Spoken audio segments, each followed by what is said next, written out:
이번 영상에서는 챗GPT를 활용하여 해외여행 시 식당 메뉴를 번역하고 어떤 음식인지 설명하고 추천해주는 챗봇을 만들어 보겠습니다. 사용자가 원하는 앱을 챗GPT에서 어떻게 만드는지 살펴보도록 하겠습니다. 이러한 앱을 만들기 위해서는 아쉽게도 유료 회원에 가입을 해야 합니다. 오픈AI 홈페이지에 들어가 유료 버전으로 가입을 합니다. 저는 월 20불의 유료 버전을 선택했습니다. 유료 버전에 가입을 하면 메뉴에 익스플로어 GPT가 나타나는데, 이를 클릭하면 다른 사람들이 만든 앱을 실행해 볼 수도 있고 자신만의 앱을 만들 수도 있습니다. 앱을 만들기 위해 여기 크리에이트 버튼을 클릭합니다. 그 후 컨피규어를 클릭한 후 만들고자 하는 앱의 이름, 어떤 앱인지에 대한 설명을 넣고, 중요한 것은 인스트럭션즈에 앱이 어떻게 구동이 되는지 자세한 설명을 해주어야 합니다. 제가 만들었던 예시를 가지고 설명드리면, 우선 제목을 포린 메뉴 트랜슬레이터로 설정했습니다. 그리고 외국 여행 시 외국어 음식 메뉴를 번역해줍니다 라는 설명을 추가했습니다. 그리고 인스트럭션즈에 만들고자 하는 앱이 어떻게 작동하는지 자세한 설명을 해줍니다. 우선 이렇게 한국어로 대화한다고 기술하고, 이 GPT는 식당 메뉴판 사진을 업로드하여 메뉴판에 있는 음식을 번역하고 추천해줍니다 라고 설명합니다. 다음에 그 실행 단계를 아래와 같이 1, 2, 3등의 단계로 기술해주면 좋습니다. 그래서 첫 번째로 사진을 업로드하고 두 번째로 그 사진이 어떤 나라 말인지 출력하게 하였습니다. 그리고 이렇게 예시를 주면 좀 더 GPT가 이에 맞게 출력을 잘 해주는 것 같습니다. 그리고 세 번째로 어떤 나라의 음식인지 예시와 같이 출력하게 만듭니다. 네 번째로는 사진에서 추출된 글자에 해당하는 음식에 대해 글자 옆에 괄호로 번역을 넣고 간단하게 설명하라는 명령을 줍니다. 그러면 이와 같이 피자 예시 형태로 설명을 주게 됩니다. 그리고 추가 설명에 대한 옵션을 5번, 6번으로 추가하였고, 마지막으로 한국인의 입맛에 맞는 음식 3개를 추천하도록 만들었습니다.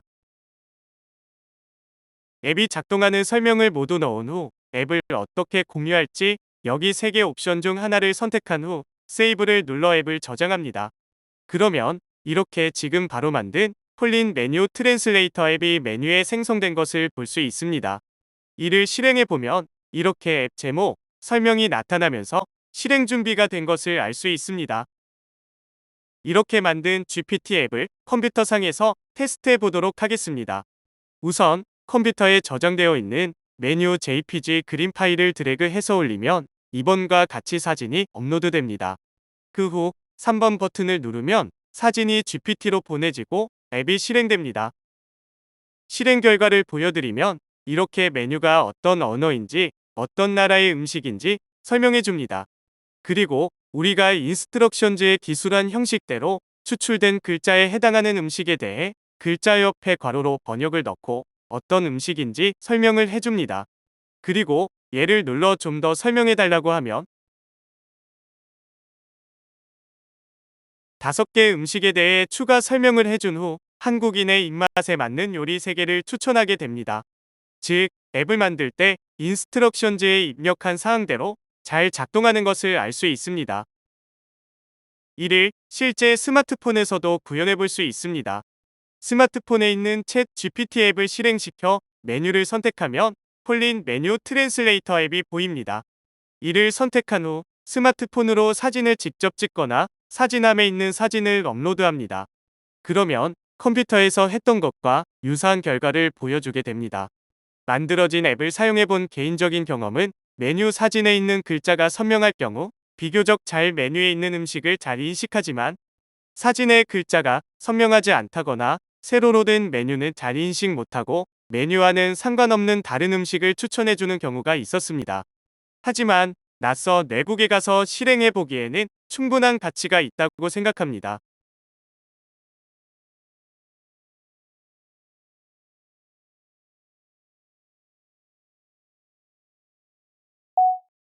이번 슬라이드는 만들어진 앱이 스마트폰에서 실제로 구동되는 영상으로 한번 살펴보시면 좋을 것 같습니다.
이번 슬라이드는 만들어진 앱이 스마트폰에서 실제로 구동되는 영상으로 한번 살펴보시면 좋을 것 같습니다.